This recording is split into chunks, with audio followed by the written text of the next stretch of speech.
Every year, over 100 million people go through passport control to get into Britain. Most are welcome and legal, many are not. For the first time on television, we go behind the scenes of the UK Border Agency, the men and women on the front line of immigration. Tonight, sorting out excess baggage. We've got 6 males, 3 are claiming to be from Afghanistan and 3 are from Iraq. Getting tough on illegal workers. Going to extraordinary lengths not to allow us into that room. Immigration! And no way in for the quiet American and his special friend. Hello. All right, I'm a monster. And, Hello. I'm going back to the United States I'm a monster. today. And I'm going back to the United upset States about today. that.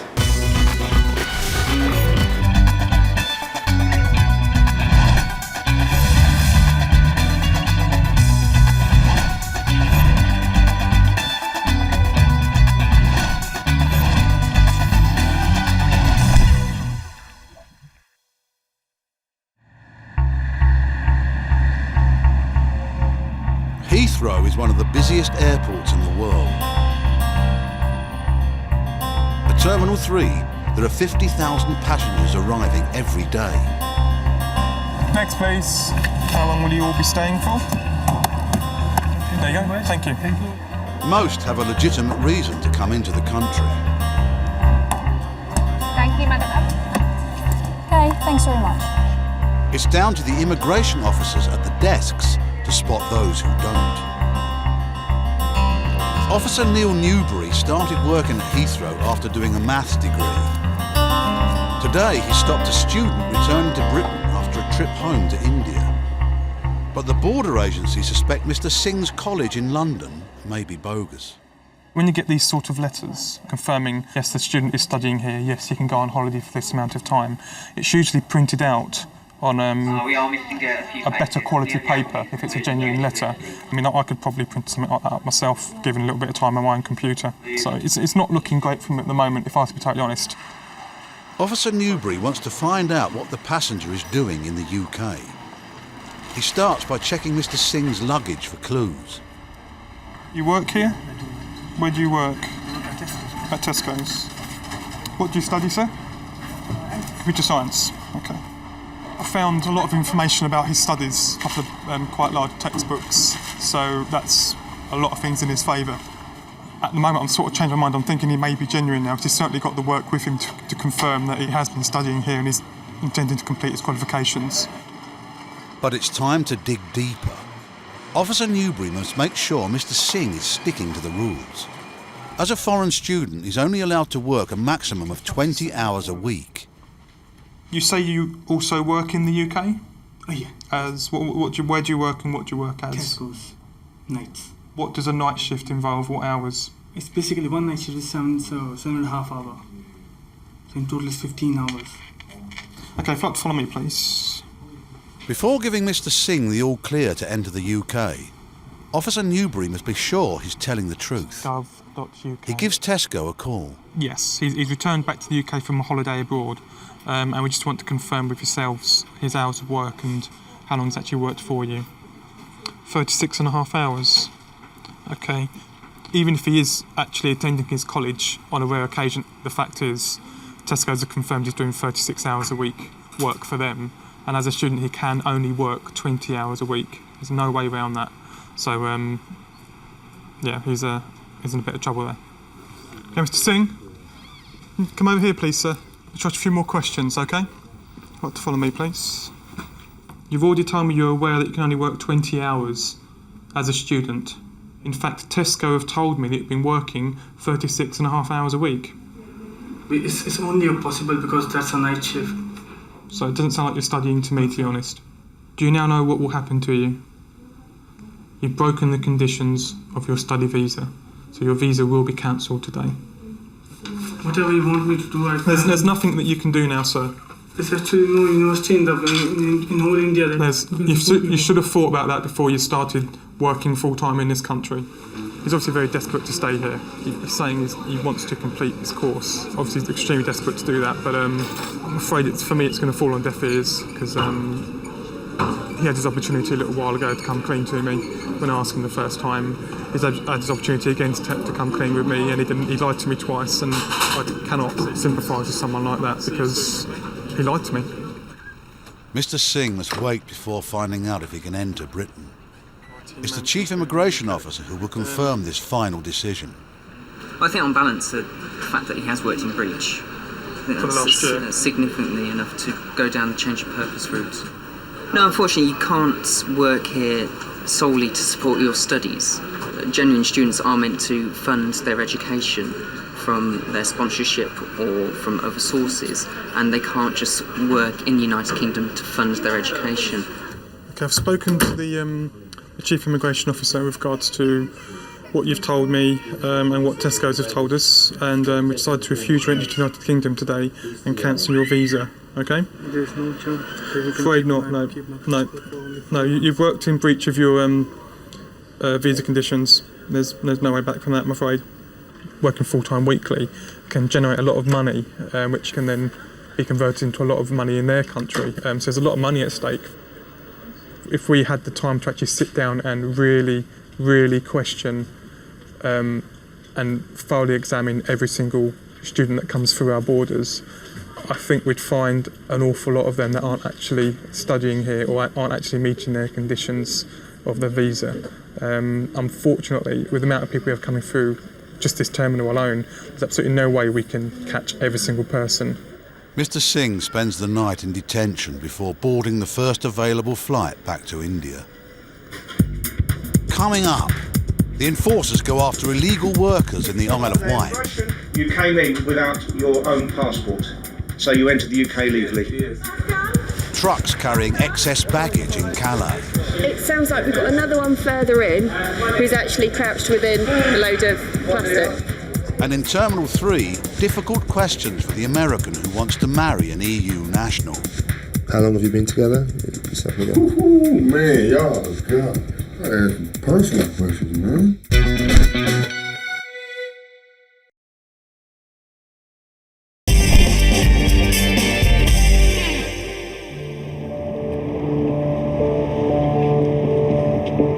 Britain's border force faces its biggest challenge in France.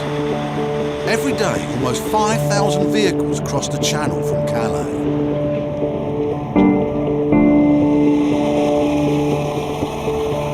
Trucks have become the transport of choice for illegal immigrants desperate to find a better life in Britain.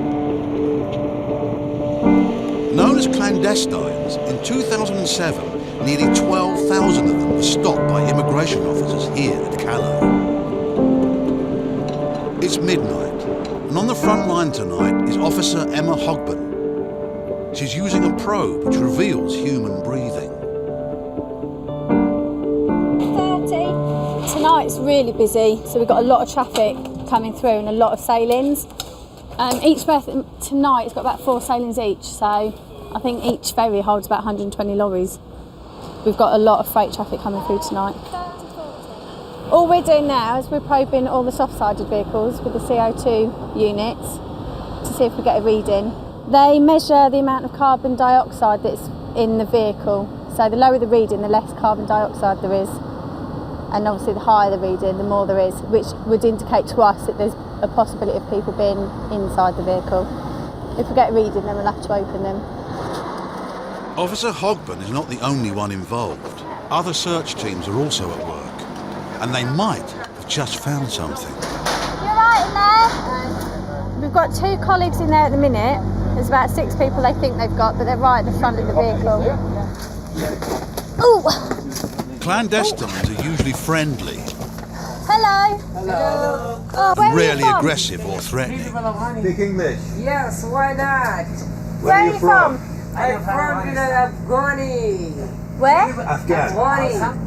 Iraq? Yeah. Are you from Iraq? Yeah. Yeah? Him? Yeah. How did you get in the vehicle? Did you come in to the side? We've got 6 males.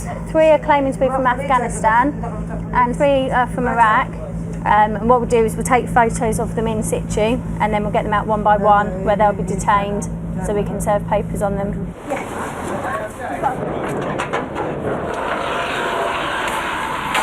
Stay there. When we opened the curtains, we were quite close to the ship, so their immediate reaction was how close they were to getting onto the ship, which for them must be quite heartbreaking because they're so close to getting to the UK, but they've been stopped, so they were quite disappointed, to say the least. For every clandestine found, there's the maximum of a £2,000 penalty for both the driver and the company which owns the truck. The ferries need to run on time, so the searching is relentless. Hello, can you sit down with your passport, please? The clandestines are cunning and the hiding places imaginative. Certain loads can be really difficult to search, and in particular tyres, because they can bury themselves underneath them and they're quite difficult to sort of climb across. And wheelie bins are also very difficult because they can get inside, so you have to crawl across and lift up each lid individually, so it's quite difficult to find people. And we often go home with really strange bruises as well from where we've been climbing in certain things. Officer Emma Matthews may be about to get some more bruises. The CO2 probe has registered a high reading in another lorry. I can smell. Okay. Yeah? Yeah. Can definitely smell. Just here. Can Stay you there. pass us the camera, please? Stay there. How many? 2 here. Just 5 months I was here in Calais. 5 months in Calais. And you speak English? Where are you from? Afghanistan. Afghanistan. Stop moving, please. Well, there's 2 so far, but good possibility that some more down the front. Just one more? There is another person 3? in here. Yeah. Yeah, there's another one here. There is, yeah, I thought there was. Hello. From Afghanistan as well? Yeah. Any more people? Just 3. 1 chance. They always ask for 1 chance. Their one chance to get to England. As soon as they get to England, then they can try and claim asylum. But can't give them that chance. Okay, you just wait over there. What, you stay in Calais for 5 months? Oh, I'm sure, quite frankly, this is probably the 3rd or 4th time in as many weeks or so that this has probably happened. It's all part of the routine that these guys go through in order to get through to the UK. The trickle has turned into a flood.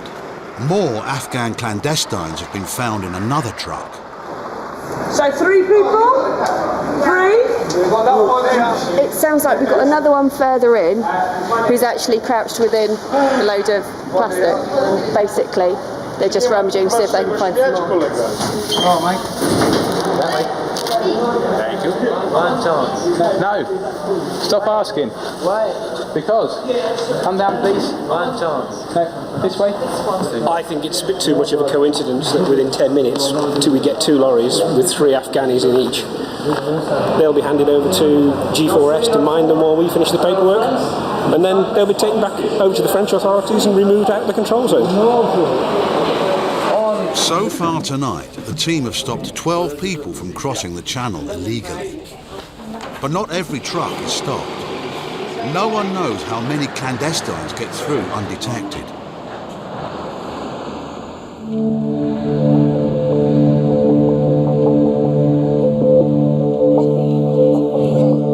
At Heathrow Terminal 3, there is a queue of people trying to get into Britain.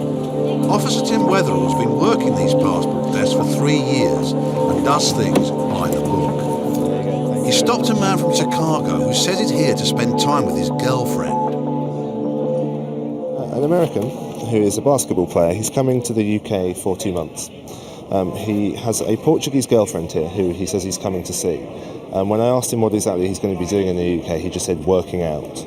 The concern at the moment is that, the sponsor says she has enough funds to support him, and we have nothing to disbelieve that claim. The worry I have is that he may possibly have been working illegally in Spain, which obviously then we would have the concern that he would do the same here. The American and his Portuguese girlfriend have been living in Spain, which is now waiting for him in arrivals downstairs. Officer Wetherell won't let them see each other until he's satisfied the man isn't planning to live and work in the UK. And what is it that you do for work? Play basketball. Okay, so what is it you're actually coming over to the UK for today? Visit my girlfriend. But what plans do you have with your girlfriend with regard to sort of going forward? Obviously, she's just moved to the UK. Long term, do you sort of plan on moving here or planning on moving to Portugal, or has it not really been discussed? Actually, I'm planning on getting married. Okay. Are you engaged currently? Or? Yes. I'm here because we're making our way to the embassy to take care of the part of the marriage. Okay. How long have you been together?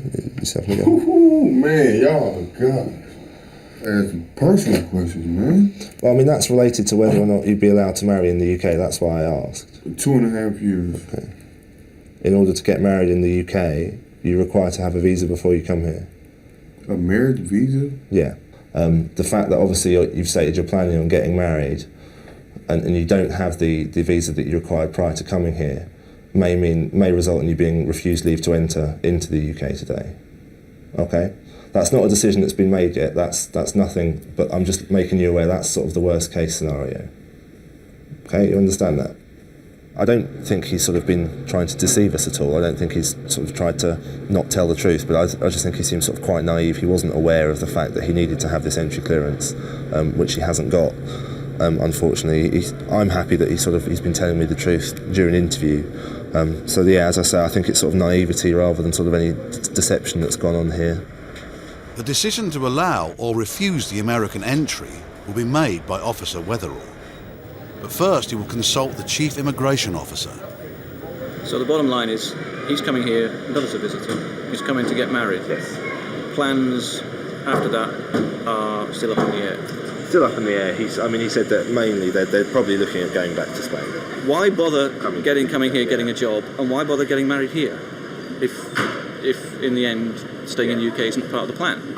I'm not happy because this man has now told us he's coming to get married. He could have told us that when he first arrived. So at the moment, I am looking that this man might not qualify for entry. But obviously, given that the sponsor is an EEA national, that's some area we have to look at as well. And, we'll make a decision when we've looked at all the facts. The American's fate is now back in Officer Weatherall's hands. We'll have to find out if it is true love. Illegal immigrants are living and working in all corners of Britain. Targeting the Isle of Wight today is a special enforcement team whose task it is to try and track them down and send them home. This border force is led by Officers Simone Shepherd and Jim O'Leary. They've been told 2 curry houses are employing illegal workers. They can never be too sure just how good their tip-offs are. You never know what you're going to get when you go into a premises, to be perfectly honest. You go in looking for one and come out with a dozen. Enforcement teams in 2007 arrested more than 5,000 illegal immigrants. Employers can be fined up to £10,000 for each illegal worker they employ. Are you the boss, mate? No? Do you work here? Yeah, you do work here, okay. Are all the cookers off? Yeah, they're all off. Lovely. Did you take photocopies of any documents for your employees? No. No. We've got around about 11 people on the premises, of which he says 5 or 6 are employees. He's got no documentation with regard to their eligibility to be in the UK or in fact to work in the UK. We could be here for a couple of hours anyway. Officer Shepherd leads a second team to another restaurant where they suspect illegal workers have been working and living. Can we come in, please? Yeah, nice and gently. Hello there, immigration. Have you got any identification, please? If you've got it, sir, could you get it for us, please? Some ID? ID, sir. ID. ID, passport? Passport. I'm sorry to wake you up. Thank you very much. You got your passport? Well, can you just confirm your name for me, please, sir? Yes. Your name, please? My name is Johiruddin. And how did you enter the UK, sir? He came on a visiting. So has he a passport here? Does he have a passport? No passport, no my this year. This somebody taking a passport. No my passport with somebody. So he used somebody else's passport? Yes. Which was then, so you entered the UK legally? Yes. Okay, and your family name?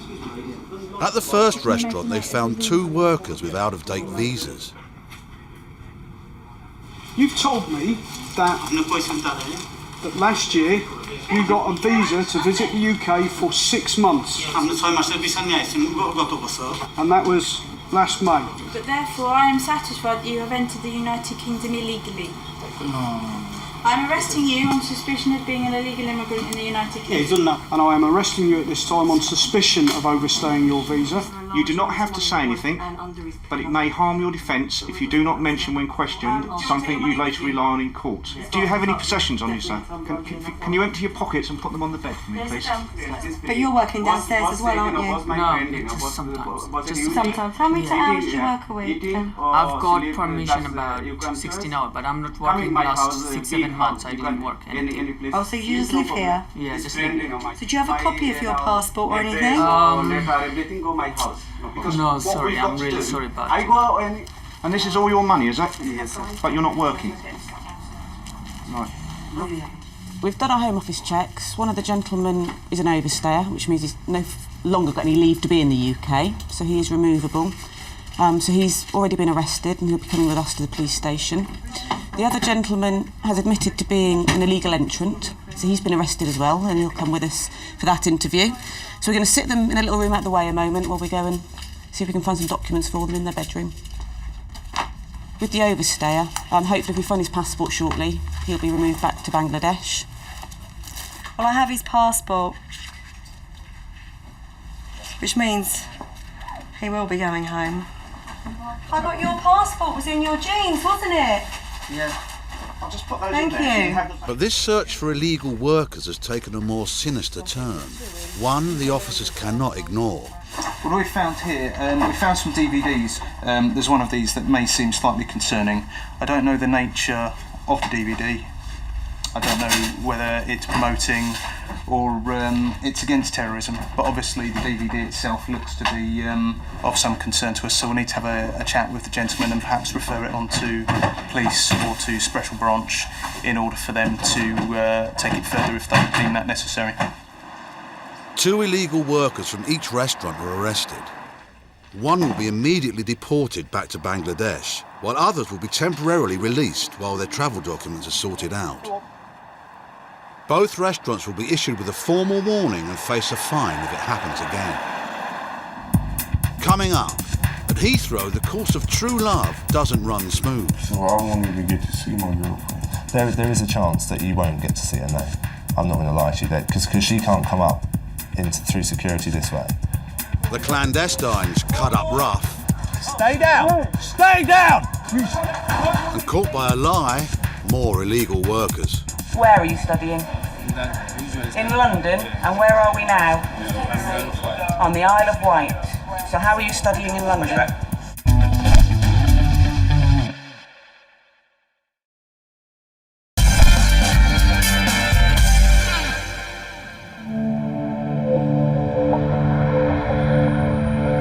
At Heathrow Airport, the flights continue to pour in. 1,000 planes land here every day. At Terminal 3, the American who says he's here to marry his Portuguese fiancée is still waiting to hear if he'll be allowed in. Well, I mean, as a visitor, he does not qualify for entry into the UK because he's coming to get married here. What we need to do now is find out to make sure he doesn't qualify for entry as an unmarried partner of someone settled in the UK. In order for him to qualify for entry, the parties have to have been living together in a relationship akin to a marriage or a civil partnership which has subsisted for 2 years or more. So how long have the two of you been in a relationship before? How long have you sort of actually been a couple for? Approximately 2 years and 3 months. And how sort of quickly after you got together did you end up living together? Did you cohabit straight away, or have you? No, maybe a year later. A year or so later. No, where's my fiancée? She's in the arrivals area downstairs. She's actually at the airport. Okay. I got a confession, man. These last months or 2 months, man, I've been going through a lot. Okay. Man, my sister died. Yeah, your fiancée told me. A couple of my aunties died. A lot. I just need to get away from the States. Okay. Because I can understand that, and you know, I just need to get away, man. And my getaway is my girlfriend. And okay. So I won't even get to see my girlfriend. There is a chance that you won't get to see her. No, I'm not going to lie to you, that because she can't come up through security this way. Please, man. Again, that's not sort of cast in stone, and I haven't made any decisions yet, and no one has. But you know, I don't want to give you the hope that you know you're going to be able to spend time with her, as there is a chance you might not be able to. Okay. It sounds like he has had a hard time in the States. The fiancé stated that his sister was murdered back there, which is obviously, you know, it's horrific for anyone. And we do take into account any compelling and compassionate circumstances. But given that he's also said that most of his family are still back in the States, you know, I don't think we're sort of, if we were to sort of refuse him if that's the decision that's made, I don't think that's unduly harsh, because obviously, he does have his family settled back there. The last time they saw each other was when he left to go back to the States from Portugal in February when his sister was murdered, and they haven't seen each other since then. I think we should refuse him entry, and I think we should refuse him entry as a visitor. On the basis? On the basis of the fact that he has few ties to his home country. Yeah. There have been some discrepancies between what he said about his relationship with the sponsor initially. There have been some discrepancies about what he said he was coming to do as well, because he didn't mention the wedding until later on. What about any compassionate circumstances that apply here? He's obviously very upset, and you know he's been sort of close to tears and in tears throughout the interview, to be honest. His main concern was whether or not he's going to get to see his girlfriend. I don't think that there are compassionate circumstances that justify granting him entry into the UK, but there may possibly, just to allow him to see his girlfriend, if we're satisfied he's not going to abscond, to possibly grant temporary admission. Temporary admission can be granted before a decision is made or after a decision is made. It's where we normally retain the passport and the documents, and it's where somebody is allowed outside on licence as such. They're not legally admitted to the United Kingdom, and they have to report back at certain times, and we would put a time limit on the temporary admission. The compassion of the immigration officers means he will get 1 day to see his girlfriend, then he must go back to Chicago. Officer Weatherall will hang on to his passport. If you get the marriage visa, there's absolutely nothing stopping you coming back to get married here, okay? You're okay to go now. They're both on their way. Obviously, I think, you know, they're sort of unhappy with the decision, but happy to finally sort of be back together. I think we came to the right conclusion. Obviously, they didn't qualify for entry as a visitor. He didn't qualify for entry, so he was refused. But we've let them sort of have a day together so they can sort of see each other.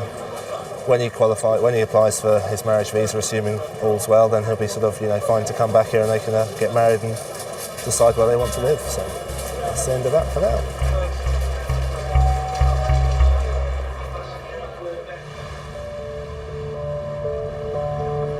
In Calais, there's another frontline post for the border force.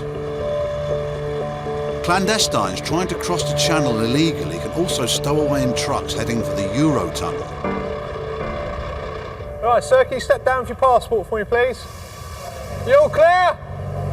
But Officer Mark Atwell has an extra tool in his armoury to give him the edge. What is this? It's a heartbeat sensor. It's connected to the machine which is just over in that cabinet there. What we do is we place this on a metal-to-metal contact surface within the vehicle. The machine will then try and detect any vibrations that are caused within the vehicle, either by people moving around or even by their heartbeat. It's quite a sensitive piece of kit. With up to 30 trucks an hour coming through the search bay, it's not long before hearts are racing. A minute late, maybe another one. Oh, we got high readings on the heartbeat, and this time it's actually come good. There's some people in the back.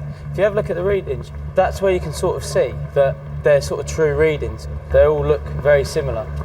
That's a family group. Oh, it's two kids. No, it's your mum, dad and child. Do you want them out or not? No. Oi! Stay there. Stay down there. Get down there now and stay there. You get down in there. Down in there. No. Yes, stay in there. Officers won't let the clandestines out of the truck until they've moved it to a safe area. We've got a family, looks like mother, father and child, possible Eritrean nationality, obviously concealed down at the front of the trailer. They're wrapped in foil to try and obviously prevent the CO2 detectors getting set off, but obviously using the heartbeat machine, obviously we found them that way. We'll sort them out in there. I mean, they'll know they've been found here. and then we'll just move them out there, round to the left and into the deep search bay, and that's where we'll unload them because we don't get them out in the lanes. Get down, sit down, sit down. The problem we have with this particular nationality is a communication problem. We found them, and they're obviously quite keen to get out of the vehicle as quickly as they can because it's quite uncomfortable inside. But obviously we've got a duty of care towards their health and safety, so we've got to make sure they're nice and safe while the vehicle's actually moving. Keep him coming. Stop!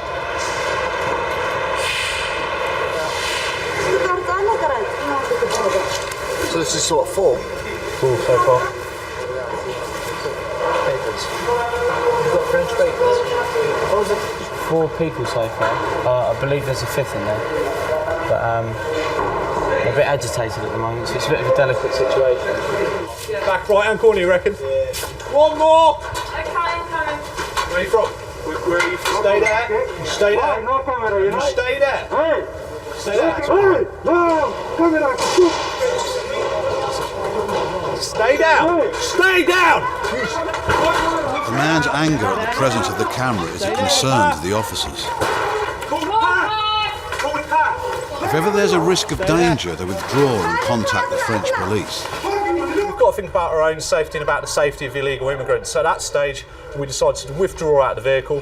We'll close the vehicle up and we'll call the people really in this area who know how to deal with it, which is the French police or Frontier de Paf. They'll come in and they'll then now defuse the situation, hopefully. Come on, get out. Close the door straight away. To avoid further provocation, the TV crew stopped filming. Come. 15 minutes later, unfolding events are captured on camcorder. The clandestine climbs out of the truck. Officers can only look on, as in France it's not their policy to use their power of arrest. One of them has got very violent and he was kicking and screaming in the deep search bay in the lorry. So much so that he climbed up to the top of the roof, cut himself out, and as he got up onto the roof, he sat on top, he was threatening to jump off, he was screaming, he was threatening our staff, and basically the other 4 have played up to him. And so now they've walked out of the deep search. There's nothing we could do about it, but they're walking so far away from us that they could just jump into another lorry and come through. Yeah, it's a really extreme situation. The Eritreans are picked up by the French police and released outside the port area. Most clandestines rarely carry any form of identity to avoid being deported by the authorities. They're free to try again to make it across the channel.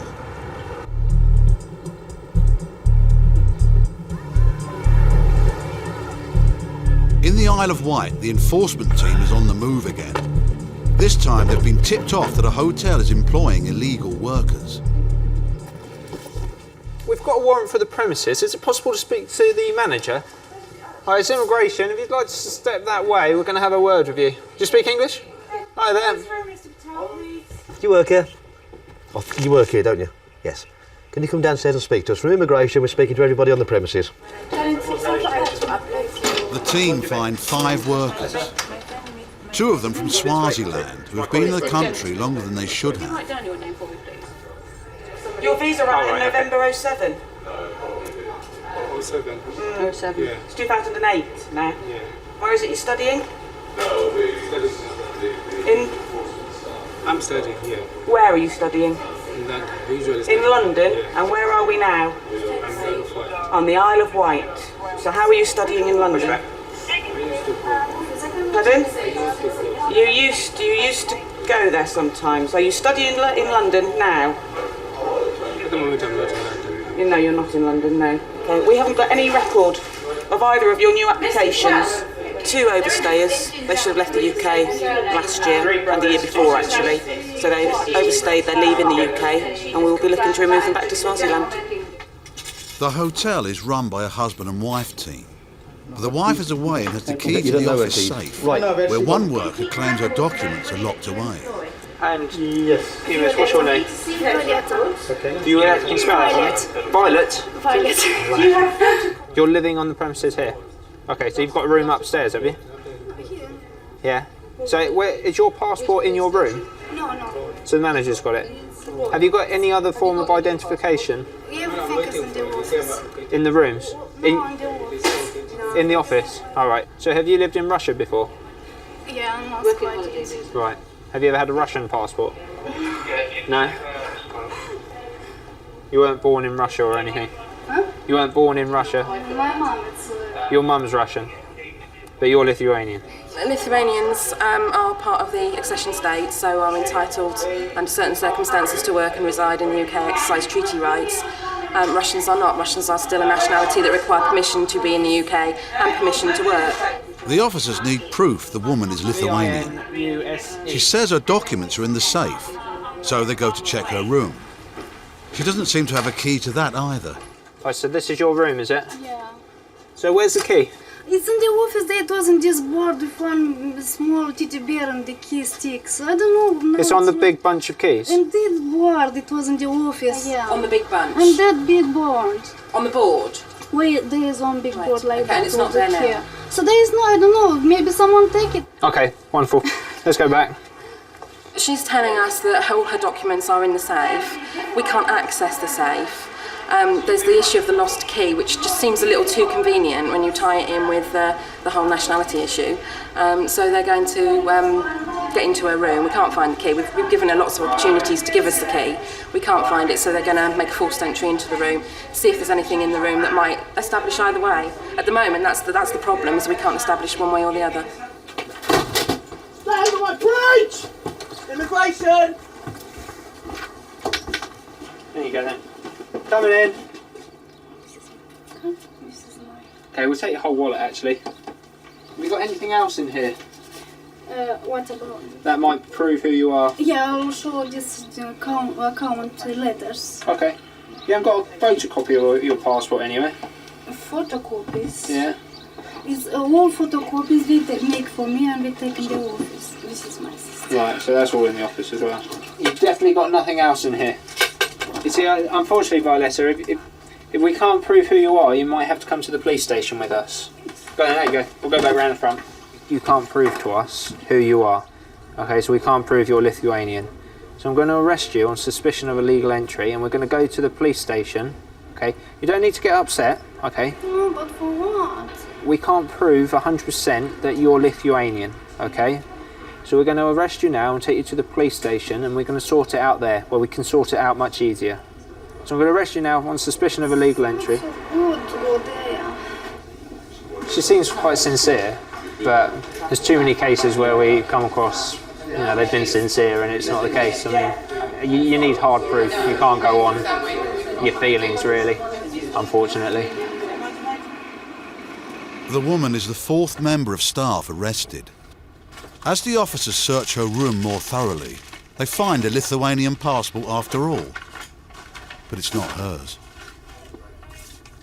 We've made a search, we've located a Lithuanian passport that's actually been reported stolen or lost in 2004. The team also finds her genuine passport, proving she's from Moldova, which is not in the European Union. That's the Moldovan passport. The Moldovan passport's actually expired now, and also the visa inside it has expired, hence she was using the Lithuanian passport. Coming up, more bad news for the woman from Moldova. I'm very sorry. I'm sorry because I did lie. And the American teacher with a suitcase full of friends. So these what, for you, the students, is it? Yeah, they work on, we do it on television. It's all pulls, no strings, eh?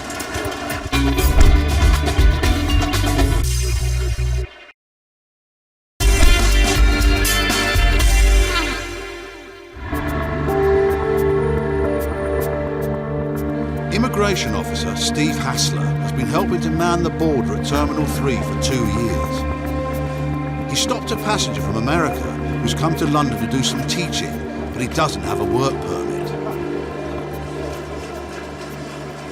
As usual, his bags will be searched before further questioning. Am I going to recognise anyone, am I? No, I can recognise anyone. No, okay. This is not what he expected to find. So how many you got altogether? I think I've got about maybe 12 or 13. So these what, for you, the students and stuff, is it? Yeah, they work on, we do it on television. Oh, everybody okay. gets a button. And okay. how to do it. So it's all pulls, no strings, eh? Okay, sir. Right, we'll pop them back in there now. We've seen them. It's not every day you have a bag search and you find 15 puppets in there. So clearly, it's more than just a holiday. You know, he's coming here to work. I mean, he's admitted much. You know, he's got his itinerary in there that we can have a look at. He's also mentioned that he's actually got a website about his tour to the UK. There you go. He's holding a UK tour. He's got 5 venues. People are going to be charged £59 per person to come in and to work with him in one of these workshops. So clearly he's coming over here, he's making money. He doesn't have the work permit, unfortunately. Just want to take a seat. If I may ask you just to sit in the far corner. So why have you come to the UK? Half vacation and half to teach my classes. Okay. How much do they pay? You? They're paying me between £200 and £350 a piece. Is that per workshop? Per workshop. Okay. The main premise of the work permit is that you are given a permit to come over and to work in the UK. Yeah. That's the problem that we have at the moment, okay? It's just a bit disappointing that not one of the colleges, while he's arranged to come over and teach, I've said to him, well, you actually need some sort of visa. Considering they'll get international students there all the time who have to have visas to study, I would have liked to have thought one of them would at least realise that he needed a work permit to come and teach. Apparently, yeah, he's got 4 Emmy Awards for work he's done on Sesame Street and the Muppets as well, so, you know. It'll be a bit disappointing when I have to tell him he's refused, you know, but we'll see. Anyway, we've got to refer it to the CIO, obviously, get his feedback on that, and we'll take it from there. Officer Hassler knows the Chief Immigration Officer cannot let the puppeteer enter the UK without a work permit. But he may offer a compromise when it comes to the passenger's detention. I don't think he's a case for the holding room, is he, really? Not at all, no. I mean, for temporary admission. Yeah, definitely. That's what I was going to recommend, that we give him, you know, I don't know how long you wish to give him, one or 2 days. The first... I think we give him till late tomorrow. Well, there's a flight at 15:30. Temporary admission will allow the passenger to come into the country only until his flight home the next day. You took it quite calm, actually. I mean, I thought there would be a little bit more emotion there. If we were to let him in, then what's to stop us letting everyone in? You know, we've got to be fair to everyone. Yeah, in this instance, you do feel genuinely sorry for him. It's going to impact on him greatly, but you know, we've just got to do it. In the Isle of Wight, the woman who claimed to be Lithuanian is starting to come clean about her background. She said, my name is not Violetta, it's actually Natalia.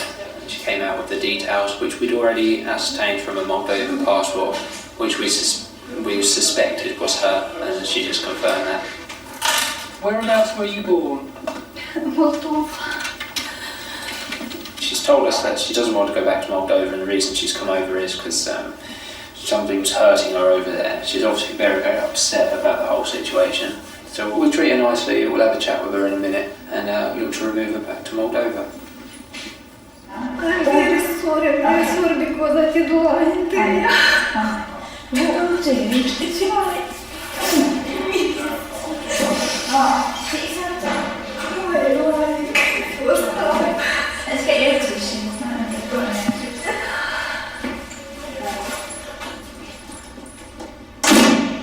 She's a sweet lady, actually, so you've just got to sort of detach yourself from it, really. At the end of the day, she's still an offender, just like everybody else who we come across. So we've got to treat her as such. Can't make any special allowances, unfortunately.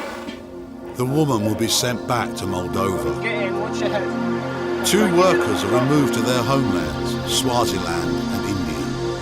A 4th is given temporary release while a claim she is making about her human rights is decided. Just give me a call at any stage. The hotel is fined £10,000. At Terminal 3, it's time to go back home for the quiet American teacher and his puppets. Hello! I'm a monster, and I'm going back to the United States today, and I am very upset about that. Yes.